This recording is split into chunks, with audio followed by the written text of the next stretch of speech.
Everybody to the Texture Pop Podcast. As you can hear, I have returned. I am your host for this week, Sam Callahan. I want to give a special thanks to Chris Chario last week for hosting, because by the time that they started recording the podcast, I was asleep, and then I slept for 15 hours straight. Holy shit! It was great. Wow! And then I woke up, got up for about 6 hours, and then fell back asleep. I think at some point, that's not just sleeping, that's hibernation. It was the most beautiful thing in the world. I slept all weekend. It was great. Oh my god. That must have been glorious. It was, Yeah. I felt pretty great all this week. Like, I am just now getting tired. As you may have heard, we also have the full cast and crew. Brandon Lee Carey is with us. Closing wrist with a shiny green hand. And, of course, lest we forget, Garett Goziski. Hi, everybody. Is he pronouncing your name right? Garett Glazewski, yes. It sounds you put like a U in there, like Goziski. Yeah. I don't know if that's your accent or just... No, no. That's how my name's pronounced. Okay. Yeah, it's like Glazewski. Or G squared, as some people Or call G, him. or G As the squared, hip yeah. people call him. As the hip and it happened in mathematicians call them. Anyway, with that, this week we do not have any viewer questions, but if you would like to submit one... Are we going to introduce Chris at some point? No, I did introduce Chris. I said Yeah, thanks for posting last week. Yeah, so there. Yeah. I introduced him and thanked him for his work, Brandon. You can't do them both at the same time. It's going too We're fast. condensing He's the the host, podcast, yes man. he can. I'm knocking out several birds with a couple stones. I don't know. If you'd like to submit a question, comment, or some kind of story to us, you can do so at thetexturepop@gmail.com, or you can tweet at us at the TexturePop Twitter account, which I do check that with TweetDeck and all that. So, and you can follow us there for updates on when the podcast goes up, along with other videos that we're trying to start, but schedules are hard. That being Yes, they said, are. Brandon, you want to roll us right on into news? All right, so we have two stories for you guys today. The first is that the Deadpool costume for the new movie has been revealed. I believe Ryan Reynolds posted this on his Twitter feed, and that's how it got so popular. And as you can see, he looks like a sexy beast in the Deadpool costume. Well, you can't see because you can't see because it's not the only podcast, but like we can see. Yeah. We'll leave a link for it. Draw me like one of your French girls. And it does give people a good hope for the movie, because that's kind of Deadpool in a nutshell, is that picture. Yeah, and of course my big question when it comes to this, because, I agree, the costume looks very good. But my question, especially when it comes to any live action film like this, how often is he going to be wearing the mask? Because that's always a thing in a lot of live-action superhero movies, is like they find some excuse to get the mask off of them, either because I'm the star and I want to be seen, or this is not comfortable to wear for a long period of time, please let me take it off. Like, it's kind of one of those things. So, and also because it works in the comic books, because they can do animation even though you're wearing the mask. Whereas in the real world, the mask is pretty static. Yeah. So I wonder how they're going to work with that, unless they're going to use a lot of CGI. Well, I mean, the other thing is that even if he takes the mask off often, the idea of Deadpool's character is that he's deformed under there, so it's either you're going to be seeing a lot of him with the mask on. He's basically a walking tumor. Yeah, or you're going to see Ryan Reynolds, who looks like a burn victim. So, but yeah, I think the costume looks great, and it does make me somewhat hopeful for the movie. And the thing is, not just because of the stuff we've seen for this movie, and the press has actually been pretty good. Like, it's not one of those things where, like, every piece of news just makes you feel less about it. This has actually been one of those things where, like, the more they talk about it, I actually get a little bit more excited about it. But the other big thing is that I wonder if they're still going to, like, because they've already said they may as well make this in continuity with the Fox X-Men movies, because Fox are the people behind this. And that being the case, I'm wondering if they're going to use the magic of their magic hand wave of X-Men Days of Future Past, where it's like, we retconned out all the shitty movies that nobody liked, so we can tell whatever story we want now. Yeah. Because last time we saw Deadpool in a movie, it was not good. No, it wasn't. At all. And I would not be surprised if they said, oh yeah, Days of Future Past wrote that out.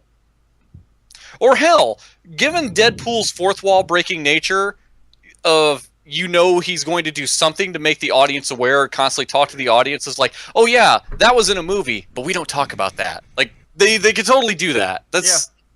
I'm looking forward to it. And our other news story for the week, some time ago, I said on this podcast that the creators of the X-Files series were in talks with Fox to try to bring the series back in some capacity. This week, a news report broke out that the X-Files is going to have a 6-episode limited run for a brand new series of episodes. And it's going to have the original actors, David Duchovny and Gillian Anderson, will reprise the roles as Mulder and Scully, respectively. Chris Carter will again be directing it. It's going to be all the same people, but we're just getting a brand new series of episodes from the X-Files lore. So aren't you glad you watched every fucking season recently, Brandon? Somewhat, yes. Although, god damn, those last 2 seasons dragged on. I just keep wondering, like, why this needs to exist. Like, I know Because- people clamor for it, but it's like, it's one of those things where I feel like people clamor for it in the way that they want old stuff. That they If think I'm is the being best honest, that series probably should have ended 2 seasons before it did. ever. Yeah. I Mm-hmm. don't know, it, Because those last 2 seasons were actually not that great. Yeah, it's when the just lead weird when I actors see just stuff start like this. losing. Yeah, like when the lead actors just start losing interest in the show, it's like, yeah, like why continue? But now you can kind of do, like, I mean, it's easy to cash in on people's nostalgia. Yeah. Aren't they bringing back It's- Twin Peaks as well, if I remember correctly? Yeah, they I had did. no idea. Yeah. Oh, they are? That is a currently running thing. Twin Peaks is on TV. So, yeah. What I'm curious about is that in the end of season 9 of the X-Files, the big twist was that the aliens were going to invade in 2012 because that was the Mayan apocalypse, was an alien invasion. That was also the year Assassin's Creed 3 came out. That was a bigger problem than the Mayan apocalypse, you ask me. Oh God. This, Oh, That's that what was we should have been really- worrying about. Specifically The Assassin's prophesized Creed. Assassin's Creed 3. Yeah, specifically Assassin's Creed 3. That was the Mayans stopped the counter because they realized Assassin's Creed 3 was going to come They were out, and like, that was "Oh, going shit, to ruin just all the cancel dates. all video games. Cancel the Because whole Ubisoft- world after this. It's garbage. I don't want to live on this planet anymore after Assassin's Creed 3 came out. But obviously, since this is 2015, we know that clearly didn't happen. No. So they're going to have to find some way to reconcile, or if they're even going to bother at all, if they're not just going to do 6 months of the week episodes. My theory is that maybe they would do something along the lines of like that one movie They Live, to where it's like, yeah, the aliens invaded, but they were really subtle about it, and it's like they invaded and we didn't even know it, and they're like among us. And that's the whole conspiracy for the first pilot episode. Of Garrett, course. have you seen They Live? I have seen They Live. Isn't that movie great? Yes, where the guy has the glasses that make him see. Yeah, Roddy Piper. Yeah. Fuck. I remember playing DMC Devil May Cry, and I that was really just gonna like mention that. every single time you enter Limbo, I'm like, oh look, it's like They Live. Yeah. Yeah. I was just gonna make a joke about, like, did you see the not so subtle reference in DMC Devil May Cry? Yeah, every single time. Yeah. Yep. But I love that reference though. I am curious how they'll reconcile modern day conspiracy theory with the X-Files, if they even bother doing it at all, because conspiracy theorists have changed a lot since since X-Files was a thing. Yeah, the age of the internet. I mean, you still have people, despite the internet, you still have people talking shit about like lizard people and all this other bull crap. But of course, the other thing is that I would laugh so hard if the X-Files starts playing to this angle of like, all those creepypastas, they're real. We just Mulder and would- Scully investigate Slender Man. That would get me to watch the X Files. yeah. Oh my god, Sonic.exe and X. Yeah. Oh god. Fucking Ben Or Drowned maybe they'll Mass they'll- cartridge. They'll investigate this Yeah. conspiracy of Fox canceling Firefly. I would watch an entire episode of X Files of just Mulder and Scully playing fucking Majora's Mask and going like, wow, this game's creepy as shit.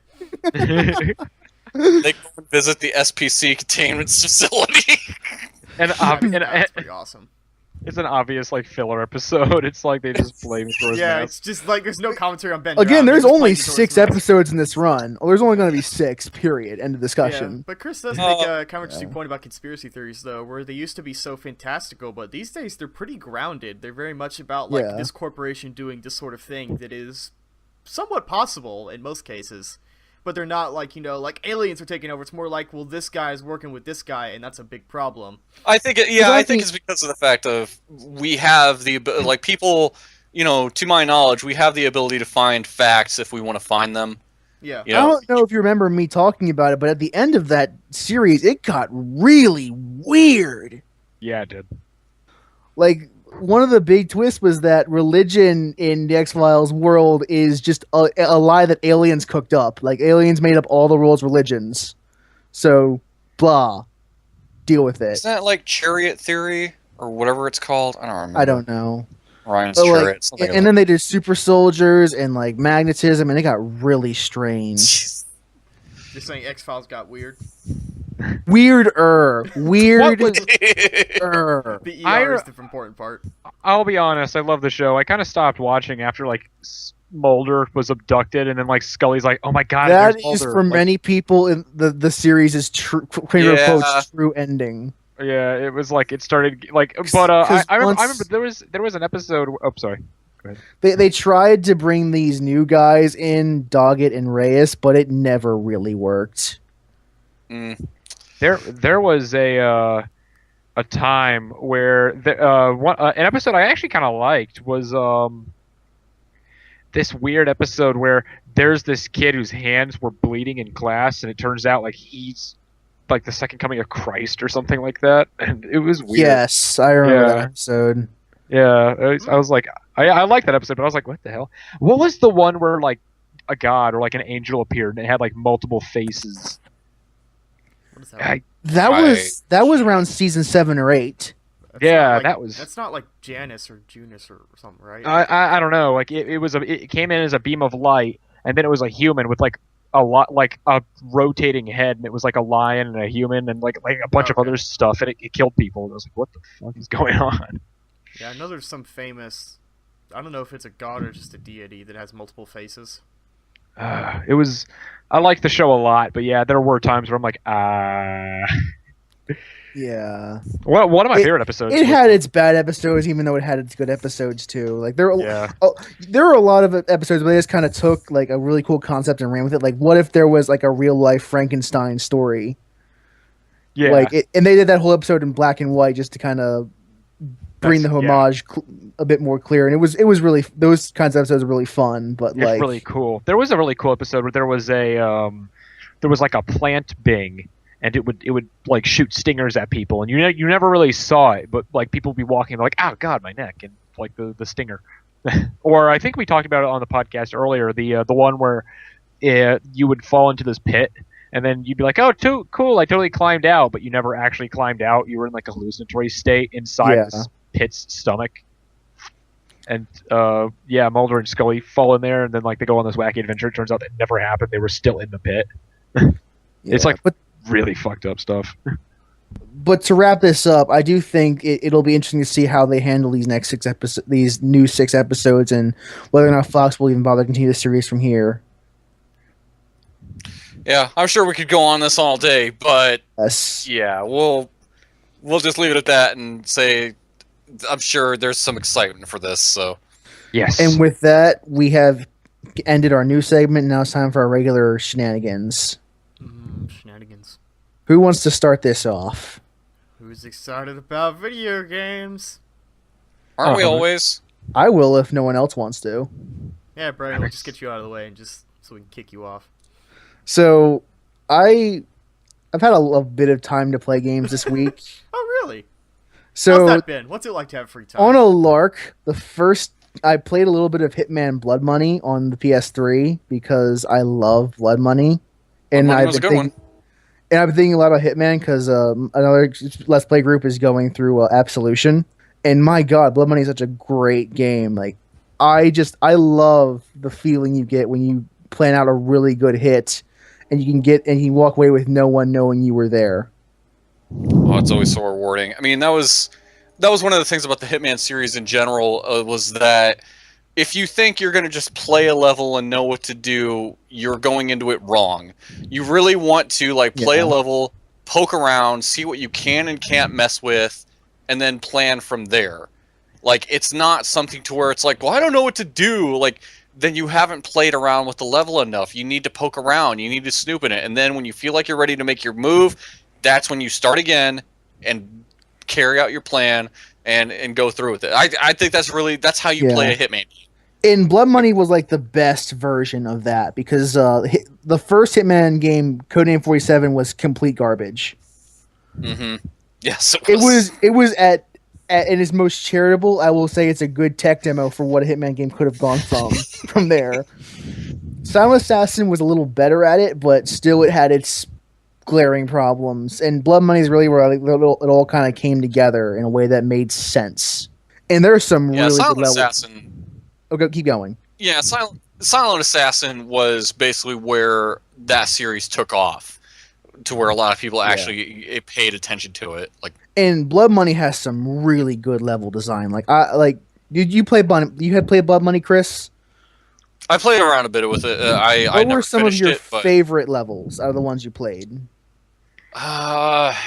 And the thing is, I might get confused whether or not, because sometimes I get confused between Blood Money and Contracts. I remember there was one level that had like this gigantic globe that was like up in the ceiling. It's been years since I messed with it though. Yeah. Like with Blood Money, I love the birthday party level. I think I've heard about that one. That is a really fun level. The whole goal is that the person who's throwing this party for his daughter is in witness protection, and he knows some pretty powerful mob boss secrets.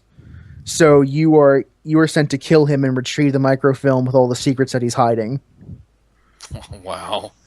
And you can do that a couple ways. You can, like, if you want to, you can dress up as the clown in the party, and it's funny to see 47's in eternal scowl in this clown suit, in this literal clown suit. And like, isn't there like some stuff where like this lady's like hitting on him in the clown suit or whatever? Oh yeah, because the wife loves to hit on the hired help, so you can use the clown suit to like isolate her and get the microfilm from her necklace. Wow. Or if you want, the way I usually do is I get the box of donuts from the catering truck. I put sedative on the donuts, and then I feed them to the secret service agents in the van, in the security van. So then you just drop the donuts off. They'll pick up donuts, eat them, and they'll be knocked out like a light. You can just take their outfits and then just have like impunity in the level. That's great. Yeah, it's just great shit like that to where there's more than one way to do something. Yeah, and there's so much you can do in that game. It's really good. And Absolution failed so miserably at recapturing that. Yeah. But aside from Blood Money, I also started playing Final Fantasy III, which is the only Final Fantasy game that I have in the main series, aside from the MMOs, that I haven't played. So are you playing the DS version or like a translation of the NES playing version? the PSP version, which is a port of the DS version. Really? Interesting. And I'm playing that on my Vita. I didn't know they made a PSP version of the DS one. Like, it's the 3D version. It's right? a straight up port of the DS version. Yeah. It's funny, I guess. I just find it funny because I never heard about that. And usually I keep up with news like that. But it is like the 3D models and all that. Yeah, totally. Okay. And they're orphans. So, how is Final Fantasy 3? It's actually a pretty good game so far. I usually have a lot of problem with RPGs in that it ends up being pretty poorly paced more often than not. But like these earlier Final Fantasy games didn't have a whole lot of space in the disc to work with. Yeah. They end up being pretty well paced in that sense. So it's really nice to go back to them sometimes, as opposed to the modern Final Fantasy where you can take like 50 or so hours to finish the main story. Mm-hmm. And this was the first Final Fantasy game not to have a job system, but to have a job system where you can change jobs in the middle of the game. Yeah, because like one was basically it was D&D, and then 2 was where they tried to actually create characters and the like. Then 3, just kind of keep on going from there. And the weird thing about 3 was that was the game that had the distinction of it never saw the US or Europe, for that matter, until until the they DS remade it. release. Yeah. And you know what still hasn't? Final Fantasy V. No, it's on the PS1. Really? Yeah. Yeah. Oh. Yeah. Oh, I told you that. Five. They did that, and they did it for the GB as well, didn't they? Yeah, Yeah. they did. Oh, never mind then. I Yeah, thought all five the never Final came Fantasy over. games have been released in the States at some point or another. Yeah, I forgot GBA. They basically covered like all the classic ones, Yeah. Yeah.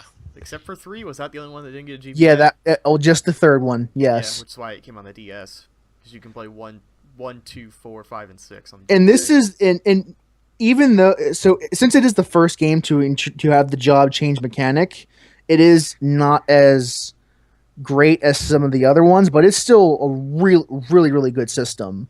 Like, the only problem I really have with it is that when you change jobs, there is a transition period between like the change. So you still get that new job skills, but you're 10% weaker when you change because you change jobs for like X number of battles, and I find that to be kind of annoying.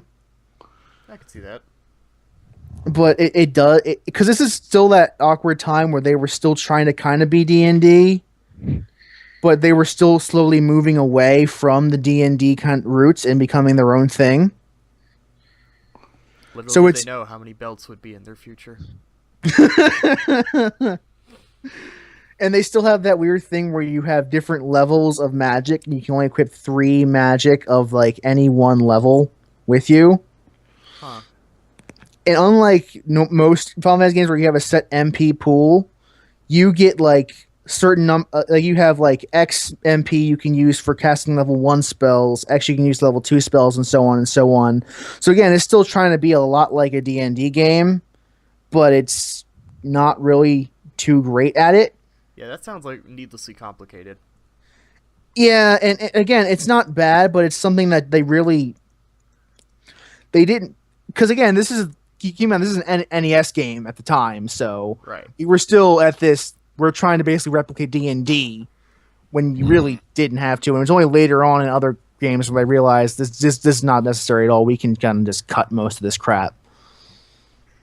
But it's still a really interesting piece to look at to see how things have changed over the years, and it's still a very solid game in its own right.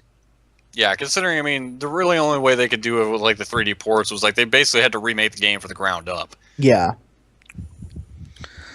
And lastly, and this is probably going to take a lot of time, unfortunately, I started take a playing through Dragon Age Inquisition. Oh, That starts shit. for Brandon. Really glad you got to tell us about Dragon Age, Brandon. Well, you two have to go at it at some point with your Dragon Age 2 debate, of course, with me as the mediator. But Inquisition at first kind of started pissing me off before I ever actually played it. And the reason is that I had a really terrible time trying to get the keep to work for me. What I had realized is that somehow I had accidentally established 2 different Origin accounts. One that I am using, jeez. one that I am using on my PC, and the other one that's linked to my PSN account. Oh, God, what a fucking nightmare. And I am playing Origin, and I played Origins in 2 on the PC, which is not the account that was linked to my PSN. Oh. So I had to go through a number of hoops to share my profile or my save game from the PC to my PSN, and that was just annoying as fuck. And then even on top of that, they didn't end up. I couldn't end up like transferring data, so I had to actually manually do all of my keep edits, which took longer than it should have, but still not as long as it could have. Yeah, I mean, I did it manually myself. It wasn't that big Yeah. of a deal for me. But it was annoying just to go through all that to realize I still have to do it manually.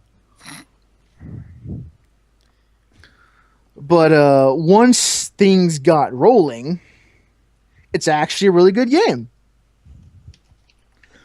I do have a problem where I'm not sure who made this decision, but the very first area in the game that you go into, the hinterlands, Mhm. they really front load you with side quests in that area, and I'm not entirely sure whose decision Yeah. that was, but that was a bad idea. I mean, the way I looked at it eventually, and this is pretty much how you have to look at it. Yes, there are an awful lot of quests in that area. Do you have to do them? No. Should you? Oh God, no. That's you are going to burn yourself out and do it wrong Yep. if you do that. It's a Just- beginner's I trap. know, and I was aware of that even before I started playing the game. But at the same time, from a design standpoint, I cannot understand why they wouldn't at least try to like slowly build up the side quests. So like once the act 1 is finished, then we can start giving you this tons of shit to do. I mean, we'll start you off with a little bit of a few side quests, but that you can do. Because, naturally gamers, when they see this huge area, they'll want to start exploring it. Just naturally, that's what you want to do. Yeah, Like, like most players who played Inquisition, when they got to Hinterland, started exploring the hell out of that area. And so many people fell into that trap, and I almost, even though I knew the trap was there, where you just want to keep exploring the Hinterlands, even though that is not what you're supposed to do at all. And I don't understand how that fundamental decision to front load all those side quests in the beginning and like not make players aware of how many there are and how it's really a bad idea to do them all. Yeah, I kind of learned that especially when I started going into areas, and some of these creatures are a lot more stronger than they should be. Yes. And Yeah, that's what ultimately said. That's what ultimately decided I can't do this exploring anymore because clearly I'm not supposed to because these guys are stronger than I'm. It's very Skyrim. These guys are 3-shotting me, and it's a real time with pause RPG. That's not good. People write entire articles about how the Hinterlands is like the worst designed part of the entire game. Just because, not even like in the level or anything, it's just because it's a beginner's trap. Yeah, Like Chris said, and it's just such you an play it, and then the average person says, "Oh, I'll just do all of this," and then you burn yourself out so hard. Like and I it's did. such an obvious trap that they should have seen coming. Yeah. Like, I mean, not the players obviously, but the developers. Yeah. I'm just not sure how it got past like the first iteration of the game. It just seems like something they could have fixed by just having the main quest there and a couple of side quests, and then like once you get back to the war table, they're like, "Oh, hey, we found some new stuff in the Hinterlands for you to check out." Where you like cordon off areas until players are ready for them. Yeah, I don't know. It's weird. yeah, just And that's like my biggest problem with Inquisition. Really, is that I remember when it was being developed, that developers were touting, "Oh, this game is like 100+ hours of content," in it. And I'm like, I don't want that. I don't want to spend 100+ hours playing one game. I don't know. Yeah. Like, if I was still in high school, that would be great for me. But like, I am 21 years old. I'm about to graduate college. I don't have that kind of time anymore. Or patience, for that matter. More importantly, patience. I didn't see oh god, I was thinking. I didn't read all of these articles, but there was actually a debate going on at some point where like Patrick and I think it was Patrick Klepek and I believe it was Kirk Hamilton on Kotaku had a series of articles where Patrick said Dragon Age Inquisition does not respect my time, and Kirk says Yes. I like that the game doesn't respect my time. I like that stand is with my Patrick on biggest that, where it's that like, is my it biggest pisses me pet off. peeve in gaming, and that the games these days, like a lot of those long RPGs, don't respect your time at all. I mean, and it's that thing of you have a lot of people out there that bitch that a game is not long enough, and you have some people that bitch that it's too long, and you do kind of wonder, it's like, where is the happy medium in you know this? what? That's the game industry's own fault. They are the ones that are constantly touting, "Oh, we have 50+ hours of content, and isn't that excellent? You can play this game for 50+ hours." And they don't tell you is that 25 of those hours are the boring ass mundane side quests that you really aren't that interesting. Yep. It's like it's the game industry's own fault for making people think that length is good. That is something that they have persuaded you into thinking is true over time. So Yeah. that's not my problem. I don't give a fuck. You built that trap. Oh man, yeah. It's The It's thing why I is, hated Origins so much, because the fucking fade. the thing is though, and a lot of the stuff that's there though, that is optional. I'm sure if this was a game where somebody wanted to mainline the story, they could. And I said this in the interactive friction episodes we recorded yesterday, and I'll say it here too. Like, there is a thing. A lot of that is optional, and there are a lot of people who genuinely enjoy going through all that optional content and getting 100%. But there are many, many, many more people who are compelled to, knowing damn well they don't really enjoy it. And I know you could say that's not the game designer's problem, but on some level it kind of is. Because if you burn out your players, they're not going to come back. yeah, I see what you're saying. To where it's like you overwhelm them. Yes. And like the Hinterlands is like the worst example of overwhelming the player with tons of content right off the bat. I don't have anything more to say about like Dragon Age Inquisition since I've spent most of my time in the goddamn Hinterlands. But I just want to point that out because that is a really awful game design decision. And I know everyone else has said it's not really a new critique of Dragon Age Inquisition, but it's something that bears repeating over and over again. That's my week, by the way. I'm done. Oh, okay, I guess I can go. I have a funny week. sure. Yeah. Okay. So I mentioned earlier, before the podcast began, that I had a great story about the Beatles. Which And I'm dying to hear. yes. Okay. So here I go. I went to the library today, and really quick, before I start the story, I'm gonna start with another story. There was a Beatles album that came out called Yesterday and Today, and it is infamous for having a controversial. It's rare, but it has a controversial album cover. The album cover was called the Butcher album cover. They had a photo shoot where this photographer said, "Hey, I'm just gonna cover you guys in meat and plastic baby dolls." God damn it, Yoko. And they were like, "Okay," and they're smiling during the picture take, and that became the album cover. Now, 750,000 CDs with this cover and LPs were released. Now, most of them were recalled because it was deemed too controversial. People were like, "That's fucking weird." So they did what's called paste overs, and they would recall, and then they simply super glued essentially these other, well, it wasn't super glue, but they glued this better album cover to the Butcher cover, called the trunk cover, which is just one of the members sitting inside a trunk and everyone else kind of sitting around it. Now, if you have a CD with a paste over on it it's got the trunk cover pasted over the Butcher cover, that is worth about $1,000. Holy shit. If you have if you have a CD with unaltered the original Butcher cover, that recently sold for $15,000. One of those. Jesus. It's about $12,000 to $15,000 for one of those. So I go to my library and I'm looking in the Beatles section, and guess what I fucking find? A new thing for you to steal. I found. Well, I'll get to that. I found an unaltered Beatles Yesterday and Today unaltered Butcher cover CD. How much did you pay for it? I was like, That's you've library. got it.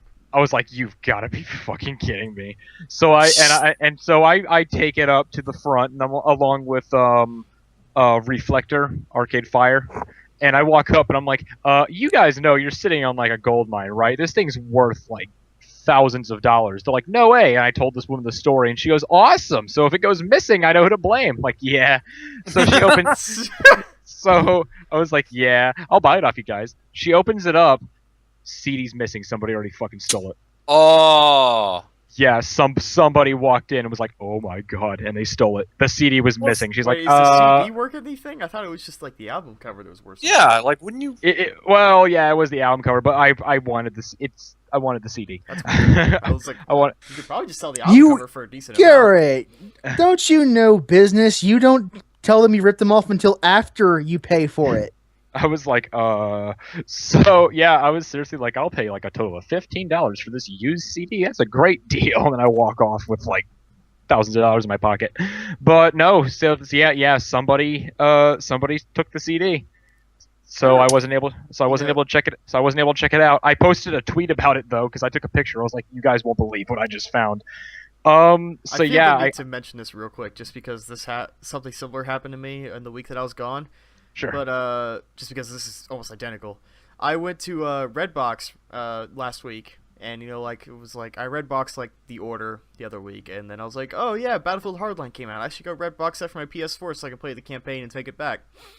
So I went to Walmart, got to the Redbox, bought it, took it home, loaded up a Super Bunny Hop video, opened it up, and not only was the disc not in there from the Redbox, but somebody took put it on their printer, like their scanner, and they printed out a black and white copy and then just tore it out of the paper.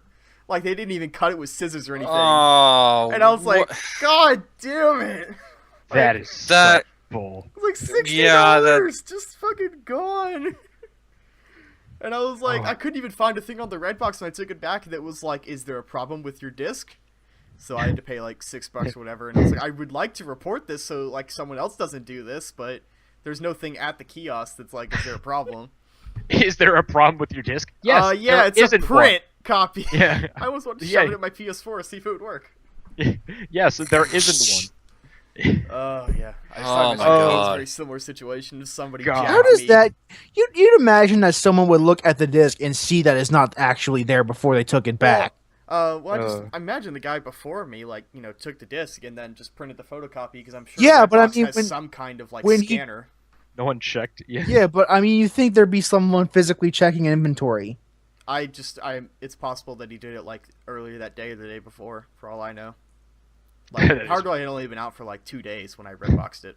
I'm gonna be honest. wow. That sucks. That's kind of funny. That is I also posted a picture of it on Twitter, and I was like, "Are you fucking kidding me?"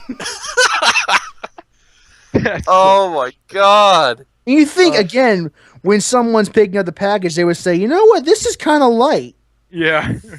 Well, I imagine that whoever does the Redbox stuff probably refills it or checks it every week or two. Okay, so I don't know if I mentioned it last week. I downloaded a thing called Overwolf, which is the greatest thing I've ever. You mentioned it 2 weeks ago because I was here. Damn. All right. Yeah. Okay, so I guess I'll drop that. Took my friends through Second Life for the very first time. Oh How shit. was that? I can't wait for Third Life to come out. That was fun. So one of my friends, he's like, "Oh, cool! I have a normal human-looking character," and then he edited that character. Did he and make a beautiful person? Yes, he's walking around. Guy. He's he made a short person with feet that were clipping through the shoes, and not round fat, just the stomach was bulging out he had 3 He tumors. was pregnant.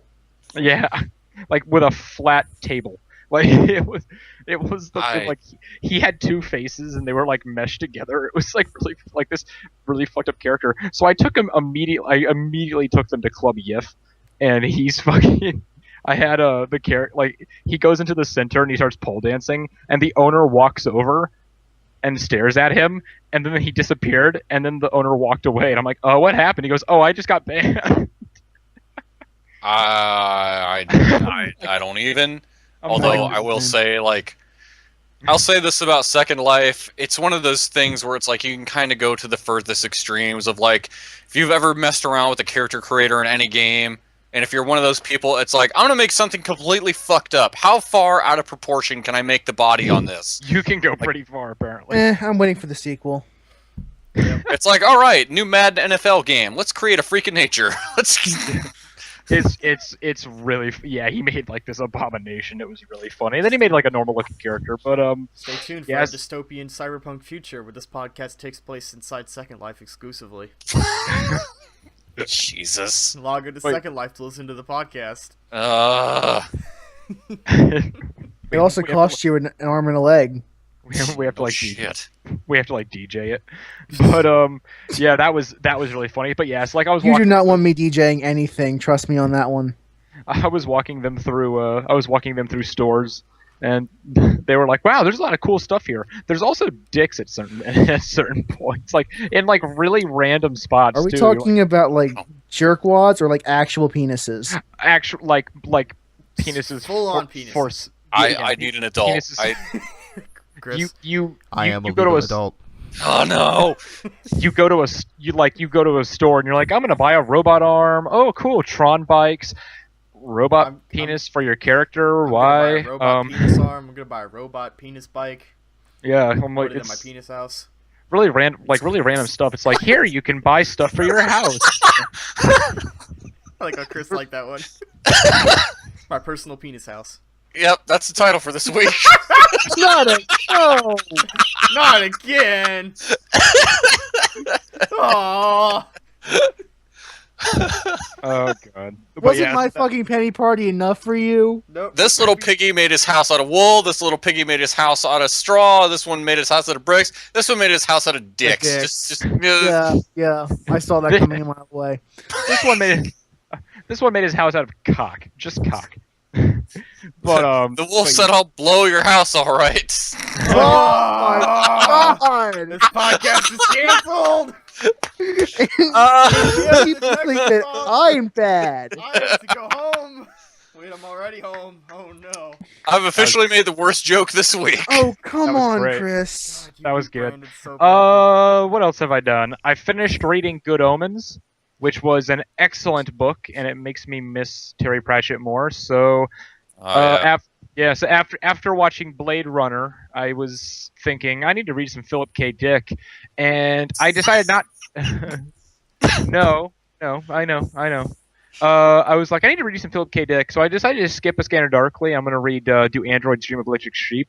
But before I do that, I'm going to finish Neuromancer, because that's supposed to be like really good, and so far I like it. The very first line in the book is, "The sky was the color of television set to a dead channel." I'm like, this is going to be good. But yeah, so I watched Blade Runner again, and that was really good.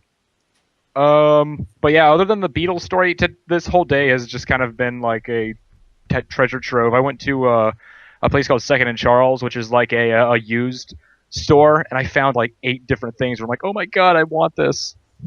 But other than all of that, yeah, nothing really much else has gone on this week. So I guess I'm done. 2 left. Chris, you want to talk about stuff? Okay, so I haven't really played anything new, but I guess, kind of taking a page from last week of like my retro kicks and the like. I didn't play this game this week. However, I thought I'd reminisce a bit about some time I spent with a little RPG called Chrono Cross. And for those of you who don't know, Chrono Cross was the actual follow-up to Chrono Trigger. One that is not very well liked. No, which I find kind of criminal, because Chrono Cross is not a bad game. Not by any means. And the reason Chrono Cross gets like a bad rap, I mean, so that game came out on PS1 in around year 2000. And I still own my original motherfucking copy of that I bought at that time. And I remember liking it at the time, and although I remember rage quitting it also, because I got into a certain boss fight, couldn't get past it, and I was like, fuck, I can't get any further. And a friend of mine had kind of told me it was one of those things where he's like, you should go level up, or you should go do this, or you've got the wrong characters in your party, which that's a big thing about Chrono Cross, is that and what I ended up doing was I ended up starting over. Like, I didn't have to do that. I did it. By the way, just for reference, Final Fantasy X came out the year right after, in 2001. Yeah, it did. Well, hang on. Because Game Rankings says that this game, that the release for this was 2000, and I think other websites I've gone to have said it was 1999. But I don't think that was the case. That's still just to give you a general time frame for when this game came out. Yeah, It was the same time that Deus Ex came out. Yeah, so year 2000. I'm pretty sure it was year 2000, somewhere around that time frame, if not 99. But yeah, I think it would have been 2000 because 99 was when FF8 came out. So, and that was like Square's big release that year. But getting back to Chrono Cross, so the big thing about this, like to kind of give you a brief summary of the story, is there's your main character, whom the default name is Surge. Don't ask me, but just go with it. So, Given our previous discussion on cock, that's just kind of funny. Oh, I thought it was just like Coca-Cola had a great co-sponsorship. Yeah. So We're a professional podcast, guys. No, we're not. No, we're not. Don't lie to me. But basically, like the brief summary of it is like there's this main dude, Surge, and he's just this normal Islander dude, and then one day he falls into a portal, and the world looks exactly the same, just as he remembers it, but for some reason everybody thinks he's dead. As it turns out, he's gone into another dimension, which is the basic crux of Chrono Cross, is that rather than dealing with time travel like Chrono Trigger did, Chrono Cross dealt with alternate dimensions. And eventually there's all kinds of twists and turns and plots, and it's been a long-ass time since I played the game, so I can't really explain everything about the story. The main villain is a fucking lynx, but just go with it. But yeah, Chrono Cross is a game I feel like got a bad rap. Because I can see why people were disappointed with it, because, true story, I played this game first. I did not play Chrono Trigger until some years later, when I played like a PS1 port of it. And basically, like, I had no problem with it. Like, I remember playing through it because when I started over and I started doing things right and going through, some of the various combat scenarios differently and like learning, because the combat was also pretty interesting to where it wasn't like you attack once and then that's your attack turn. No, it's like you have you could do like multiple combo strings depending on how much strength you're kind of putting into attack. It would take me a long time to explain. If you wanted to know like the ins and outs of this game, go look it up, because I do believe you can buy this game on PSN. Yeah, like if you have it on PSN. PS. Yes. Yeah, you. I would recommend it because it's something I think gets criminally overlooked, and I think it gets a bad rap because, yeah, as a sequel to Chrono Trigger, I could agree with people why they would be disappointed. But on its own merits. Yeah, on its own merits, it's a good game. I think it was really interesting because a lot of people felt like one of the problems this game had as opposed to Chrono Trigger was that rather than trying to develop, the main set of characters that you had in your party, the game was trying to come up with as many characters that you could have in your party. And granted, this game had an unprecedented amount of various characters that you could have in your party. Like, I think there was like 20, 30 some dudes that you could switch between. Like, yeah, it gets like, pretty ridiculous. When did Suikoden come out? Earlier than that, because it was pre-PS1, I'm pretty sure. Yeah. So I know, like, a major like selling point for that series is the number of party members you can have in the game. I just find it funny that Chris is talking about this because I think it was 2 weeks ago I was at a Zaxby's with my friend Taylor, and he was talking about playing Chrono Cross. Yeah, and he was just singing the praises of that game left and right. I kind of wish he was here for this, but yeah, he pointed out a lot of good things about how like he liked all the different types of characters. He told me that I like it because it's an RPG without grinding, which is my favorite thing to hear in the world, basically. Yeah, Chrono Cross, it is an interesting game, and I do recommend people go check it out because I have very fond memories of playing it. Because I remember it was one of those things, I remember beating it, and because I was a stupid teenager, I felt like, oh man, there's just this deep connection that's about my life and everything. No, it's not. It's just a game. But it's a game that told a very, very good story, I felt. Granted, the very there's the final boss, and then there's the true boss, and the true boss was more of a puzzle. And I will admit, once I got to that point, I had to use a motherfucking guide in order to beat it. Otherwise, I was going to get a bad ending. And I didn't want that. Want the bad end, Chris. I've played enough visual novels to know this. It's like every old school RPG. You need to pull out the walkthrough at some point. It's unavoidable. Yeah, from PS1. Come on. But still, I think this was a good game, and there was a lot of crazy shit in there. Like, I remember by the time I had beaten it, I'd gotten like all kinds of secret weapons and everything, and I'd gotten like some characters like maxed out, and yeah, I had so many I had one memory card, no joke. Like, for those who can remember the fucking 15 block PS1 memory cards. Yeah, those were ancient. I had one memory card dedicated to all my saves just for that one game. That's how fucking into it I was on that. God damn. Yeah, it was ridiculous. Like, yeah, like it's just so funny to hear about Chrono Cross again. I just feel like recently I've seen this game also like pop up in people's videos and such as like, you know, like you said, where people overlooked it because it was a sequel to Chrono Trigger, but it seems like recently everybody's been like, no, Chrono Cross is actually kind of awesome. The other thing I was going to mention is that I remember hearing there's some cool character stuff as far as like the whole like parallel worlds and all that, where like you can get, what is it? I think it's like your childhood friend, you can get her adult version and her kid version to talk to each other through getting all the characters. Yeah, there's some stuff like that. You just have like there's some really also funny pairings and things like that. There's also like some like hidden weapons and shit, like unlockable character abilities that you'll get by like taking characters into different dimensions. Like there was one where there's this dude, he was like this really great soldier, and one of your party characters whom I kept with me, he was like a friend of his, and you could take him into the other dimension where he's where he's just still alive, and like you'll get like a secret weapon from him, and he's like, what? Again, this game followed the Square Enix tradition of, well, Squaresoft at the time, of optional bosses are the hardest shit that you will ever see. And there was like there's one optional boss, but you get like this super badass weapon, and it's not even for you. It's one of the party characters, but man, you'll be so glad you have that.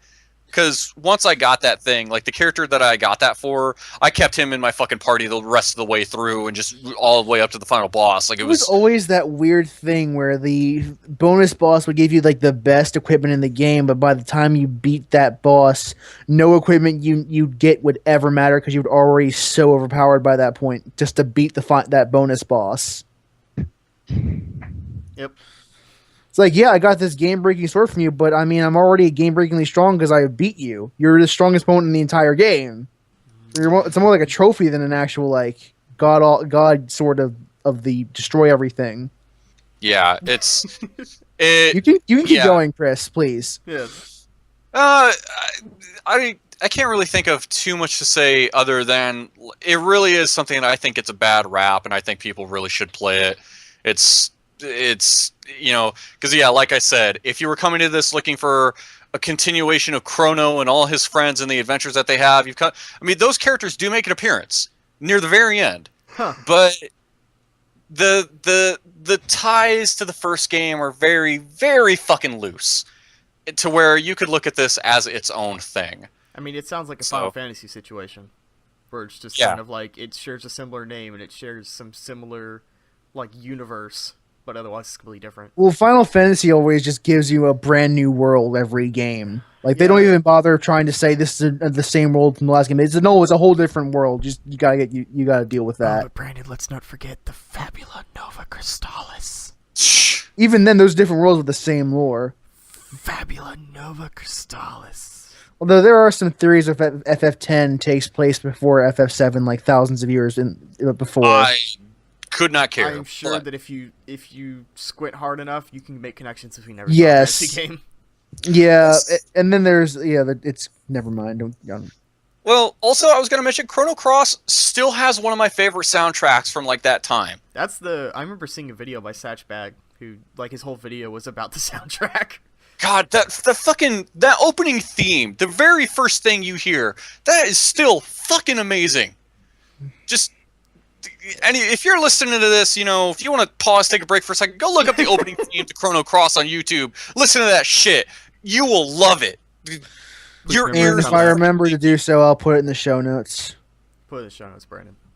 I was say I liked the obviously I think everyone likes the Chrono Trigger soundtrack. I haven't heard the Chrono Cross soundtrack though yet. I mean, I've heard it's Chrono Trigger was. I've heard that the Chrono Cross soundtrack is spectacular, like almost. It really was. Chrono Trigger's soundtrack was functional, but I mean, it didn't really stand out on its own. Yeah, because it's 8-bit. I mean, there's not much you can really do with it. I think that, I mean, I still remember that game having really good characters, and I thought the story was really interesting, if not rather high concept. But hey, some of that comes with cross-dimensional shit. So Yeah. Yeah. yeah, it's on PSN. You can go play it and download it. I think it's really good, and I think it gets a bad rap. You know, I was also just thinking, if it's on PSN, I can play it on my Vita. That would be nice. Yes. I'm so glad that you can play PS1 games on your Vita. That is Yes, so am that is I. so nice. So is that it for you, Chris? Yeah, I think that's gonna do it for me. Okay. Go play Chrono Cross. Yeah, I'm gonna go look at the soundtrack after this, and I'm gonna go check it out. Oh on god, yeah, PSN. that soundtrack. You totally should. I mean, when I was talking to Taylor about it, like that was the thing. One of the things he brought up was he was like, "Dude, the soundtrack! Oh my god, the soundtrack!" Oh, Yep. by the way, a cool thing with the Vita is that if you play a PSP or a PS1 game, you can bind like the four corners of the touchscreen to certain buttons. So if you want to, have the full controls, you can do that really easily with the Vita, even though you couldn't do it with the PSP. I have yet to try. Like I tried like 2 PSP games on the Vita before. One of them was Final Fantasy Tactics, so I haven't really messed with that kind of thing yet. Tactics is so good. That game's it's a brick wall at the beginning. Yeah, but it's a very like steep difficulty curve in Tactics. Yeah. That's for another time though. When I actually played Tactics. So Sam, what did you do this week? This week, since I've been gone for this past week, I played a shitload of games. Have you now? I played a lot of games. What games, good sir? I'm gonna skip over most of the games I played because I either don't remember them that well or I don't have much to say. But I'm gonna bring up 2.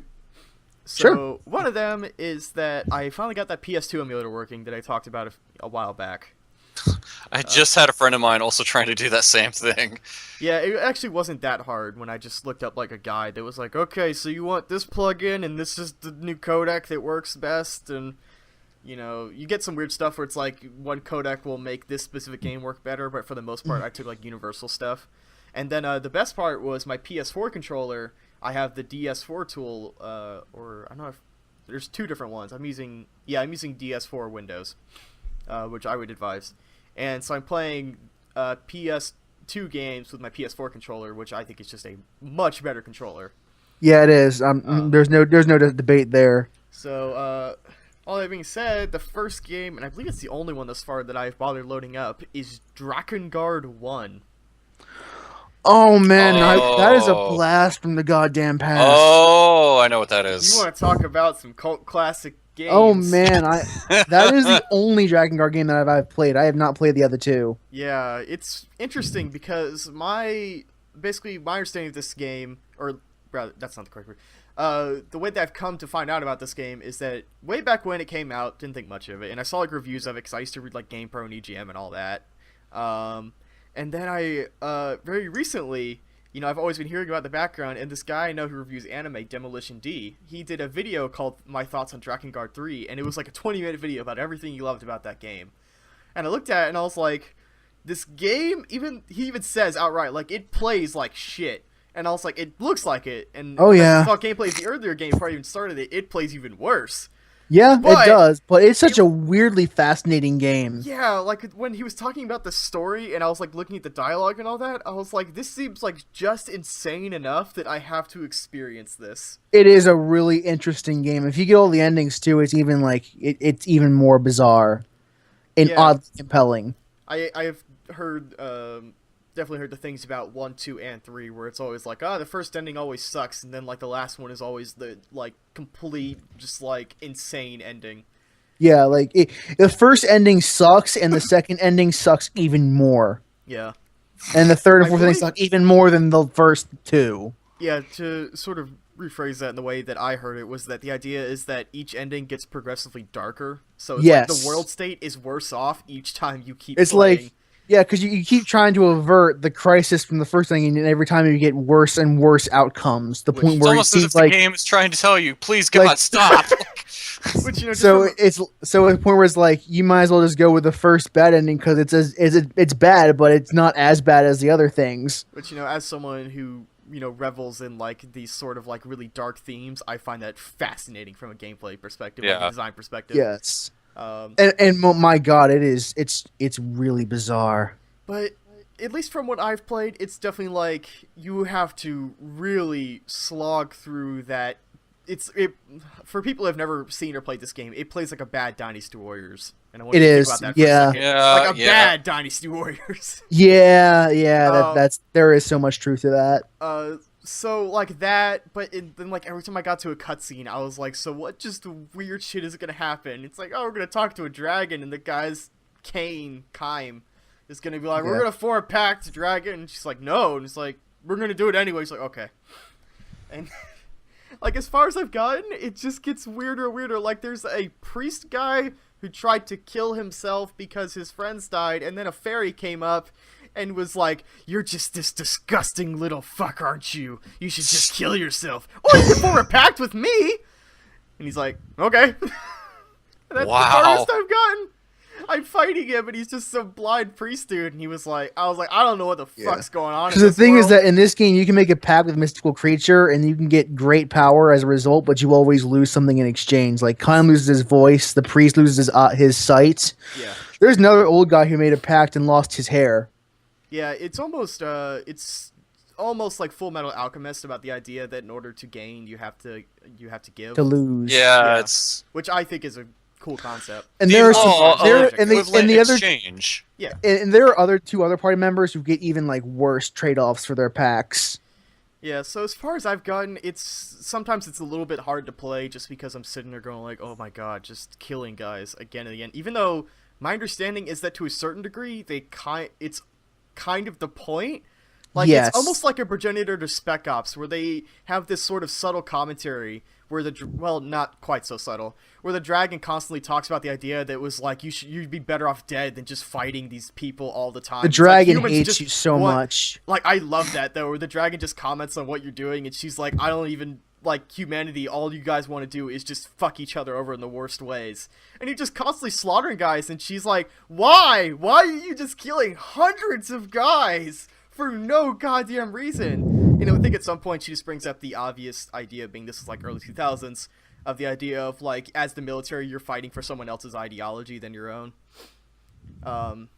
So I guess I wouldn't say it's that subtle, but I just think it's interesting considering how old this game is. Like, this Yes. was before I remember games having commentary about violence, which people Yep. these days seem to be kind of sick of, but just, I still think it's At the interesting. time, it was Yeah. really interesting. I can imagine if you were someone who played that game, and at first it seemed like crap, and the further you got in, the more you realized that, you'd probably be telling all your friends, like, no, guys, it's actually Well, like this really interesting At commentary. the time, I was a student and a minor, so like any game I got was the best game ever, and I would never, and you could not convince me otherwise, even though I probably knew in the back of my head that was the case.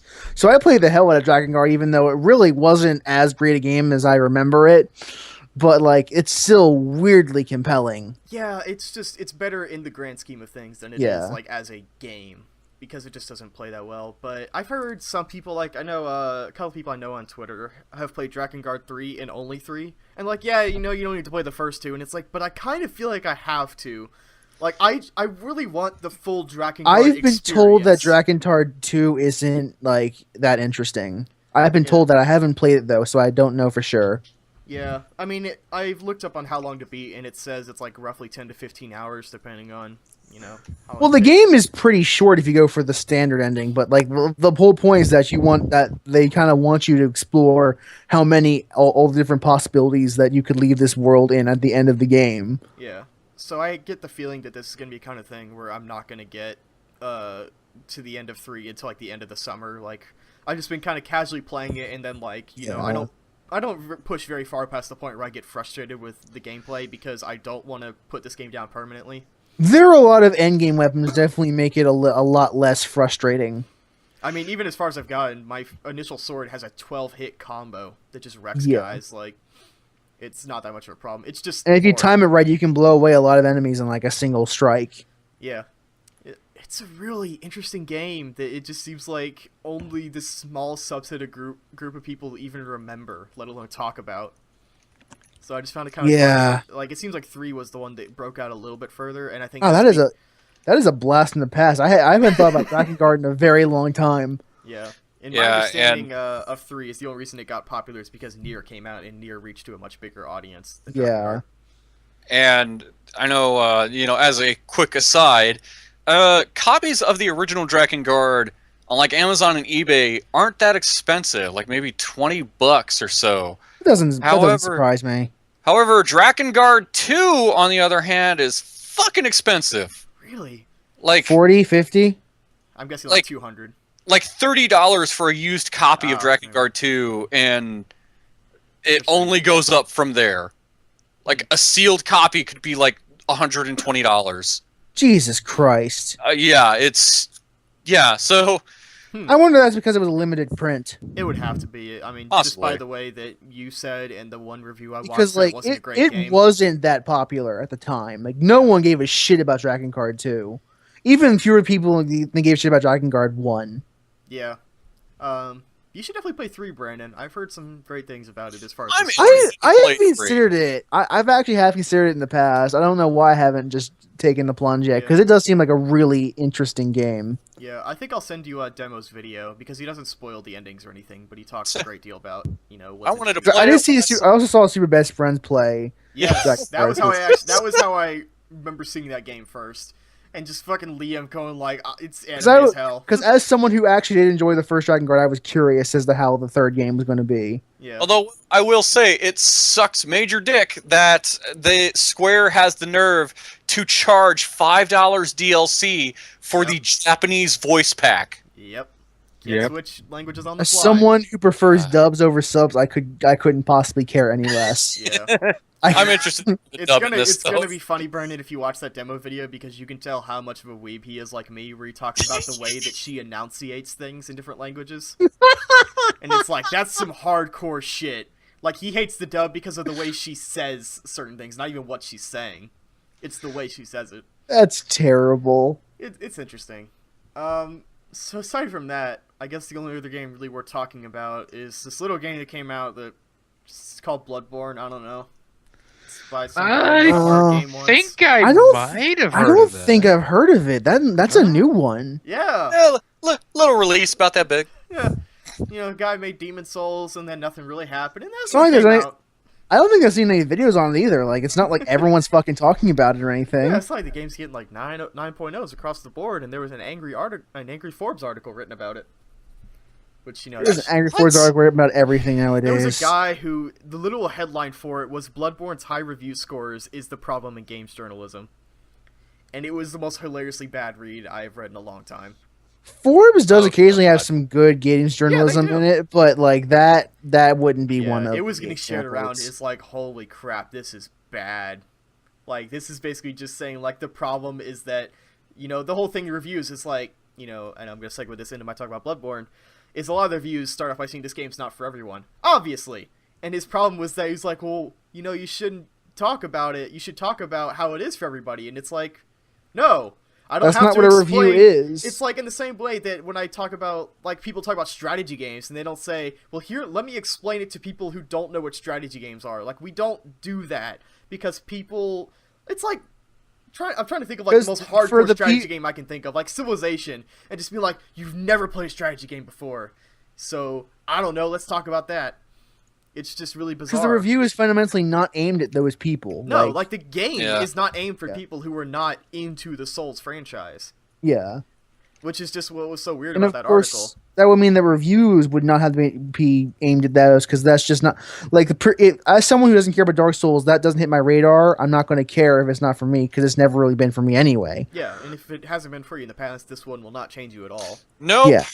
Because, I mean, I still remember, like, the rumors of, like, early preview builds of people saying, like, this will probably be easier than Dark Souls, but... Like I find the Souls games to be conceptually really fascinating, but I don't want to play through them. Well, and the thing is, and I know, Sam, you and I think, have both kind of mentioned this before, is where the Souls game, they're not meant to be hard for the sake of being hard. No. If they are difficult, it is because you are not respecting what that game is trying to teach you. And that is, do not just run into a place, weapons flailing, that will not work. You have to fucking respect the swing, your arc, what that monster is going to do, the angle, your speed, their agility. You have to respect that shit. Yeah. And if you didn't, you got fucking bodied, and for good reason. What if I want to just mash square?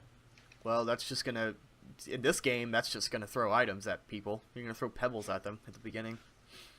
Yeah, that is definitely a case though of like the game was never, and this is the creator himself, which is Hidetaka Miyazaki, has said before that the game was not designed to be difficult. It is designed in such a way that makes it difficult.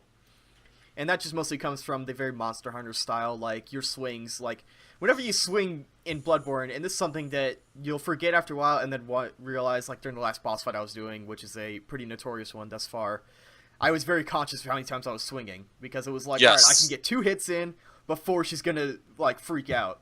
So it's like you do, like, 1, 2, and then you're like, alright, you know, like, it's very interesting to play this game again in just that fresh Souls experience of, like, you know, you see their tells, like, you know, she'll raise her right hand up and you go 1, 2, and before you say 3, you dodge, because that is the exact invincibility frames that you need, where it's like you could dodge behind, or like you could dodge back, and, you know, you might get 1 hit in, but if you use those careful invincibility frames, you'll get 3 hits in. And it's like, that's the kind of shit that really, you know, makes the game insane to some people, or just makes it great, rather. Is the idea of, like, you can just get really into these boss fights and these characters. And, you know, I'm trying to think of, like, what exactly to talk about. But, you know, like, they have a new parry system where instead of having shields, you have basically the equivalent of an aggressive shield. In that you don't block in this game, there's no ability to block whatsoever. There is a shield in the game, and it is a joke. They straight up say that, like, this shield does not protect very well against the monsters of this world, and it also says, like, hunters don't encourage passive play. So, yeah, it's definitely thrown some people off, but the game was designed with that in mind. I mean, because my big question about this is that, you know, this is something that it takes place in the Victorian era, so Yeah. this is not knights with heavy plated armor. This is... Yeah, there's not even armor. It's just different variations of clothes. Yeah, so this is... there is no way... Blocking is not an option. Because I know you already said that. But it's like, this really is... You want to be more... And it feels kind of realistic in that sense of, like... There is a reason people do not wear fucking plate armor today, because it is bulky and impractical, where it was more efficient, because especially after people started carrying guns, have some light body armor on so that you can move the fuck out of the way. Yeah. That's what this kind of is. Especially because, like I said, this is a game, there are fucking guns in it now. Like, yeah. And I will get into, like, some of the problems with the game in a bit in regards to some of that, but one of the things that it does well is that the game is certainly, and it took me a while to realize this, is designed without blocking in mind. In the sense that, aside from the gun guys, there are some really oddly cheap ones. Like, there's a guy with a Gatling gun who's been notorious on Twitter and all that. But, you know, like, when the enemies strike, they seem to tell their moves even a bit more than they used to, as far as, like, winding up swipes. Your dodge is very, very quick. And the game actually rewards aggressive play in the sense that there's a system where when you take damage, your life bar will still have, like, a lighter version of it left, or whatever damage you took, and if you hit them back, then you'll get your health back. So if you can combo them after you get hit, you can get all your health back. So it's less about blocking, more about dodging and parrying. It's definitely a lot more about, like, if you get hit, it basically wants you to press the advantage and say, alright, well, let's just get back into it, rather than, you know, it really doesn't want you to sit back and heal. And the parrying system works in the sense that with your gun, it basically works like a shield parry. If they're in the middle of an attack and you shoot them, then you'll stun them. And then you can do a killing blow on them. That doesn't kill everybody, but for the most part does. And it works on bosses too. It's the 1-2 punch.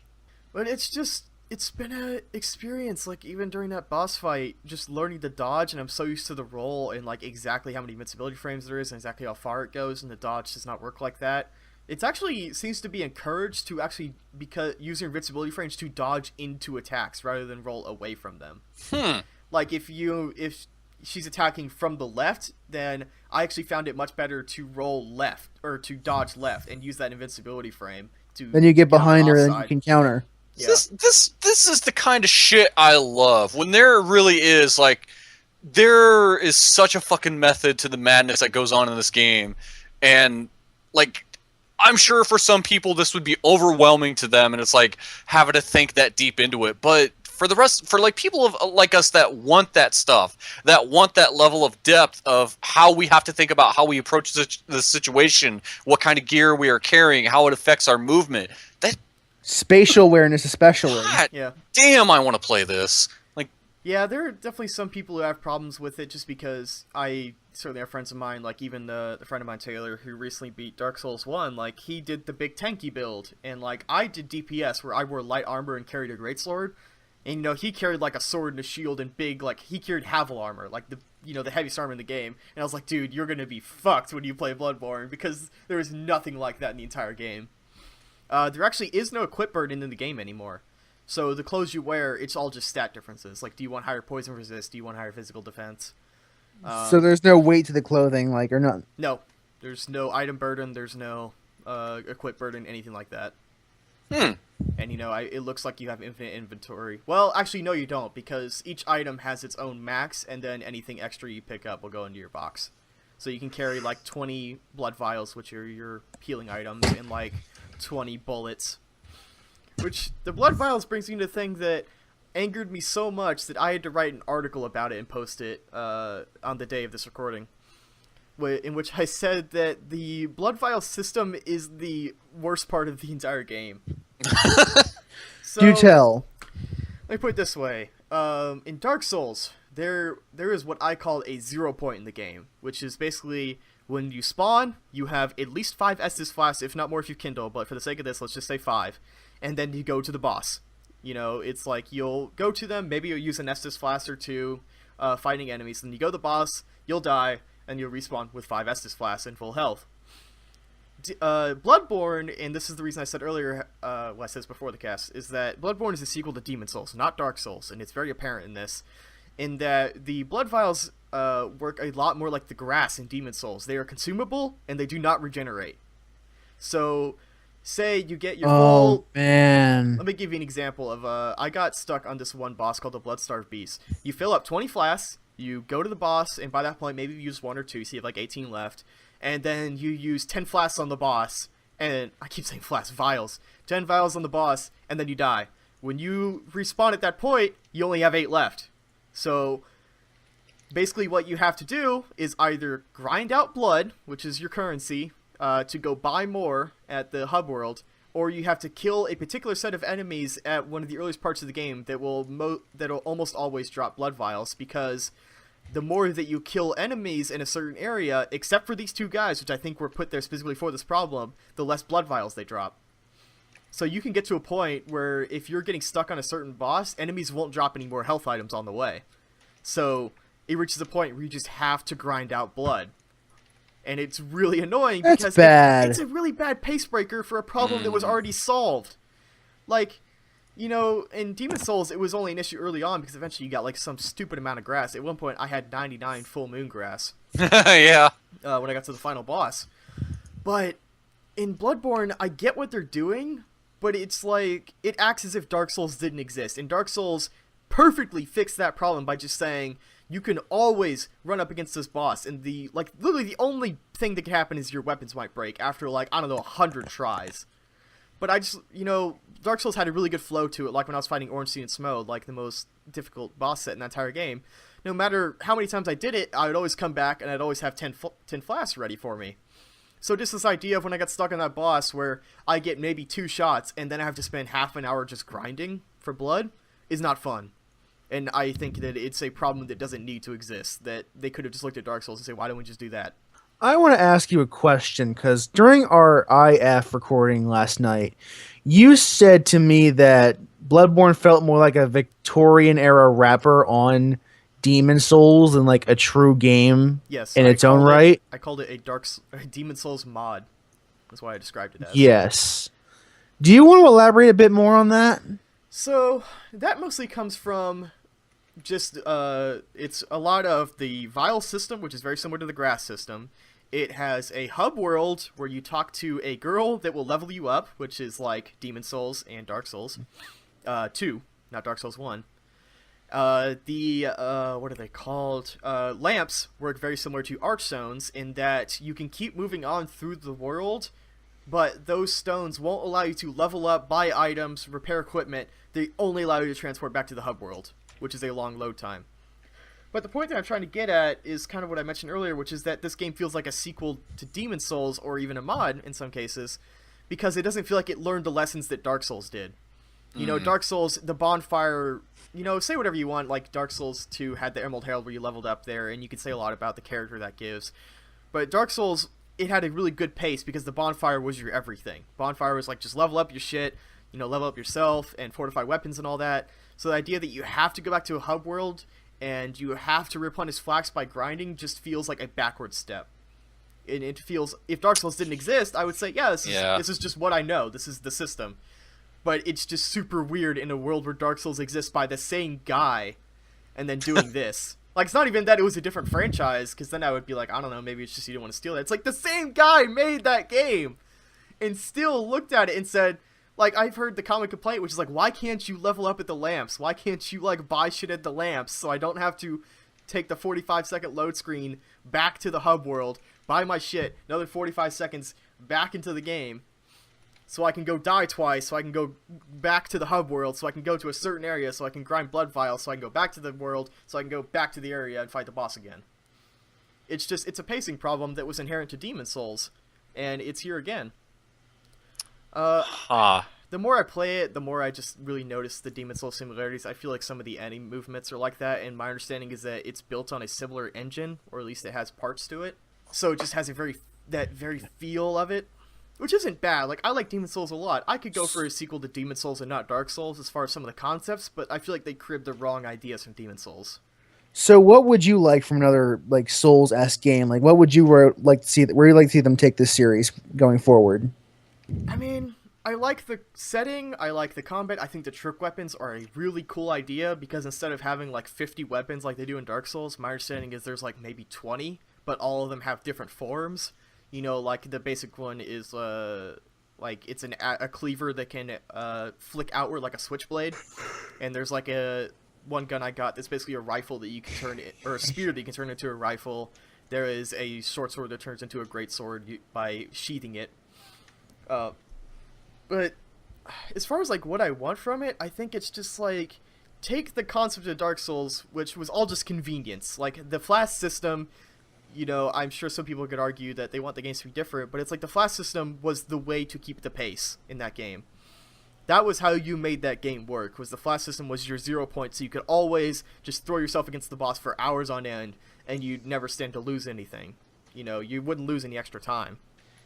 I'm trying to think of like what else I'd want. I guess just another new setting. I'm not sure what else you could do. Maybe you could do another with trick weapons or something like that. But as far as like stuff to crib from Demon's Souls, I like the idea of leveling up at a person, which Dark Souls 2 did. I like the idea of the hub world, but that comes down to like game design versus technical limitations, which in this case is a 45-second load time every time. Yeah. If it was instant, I'd be like, sure, let's just go to the hub world. That'll be fine. Like, hub world is a cool atmosphere and all that.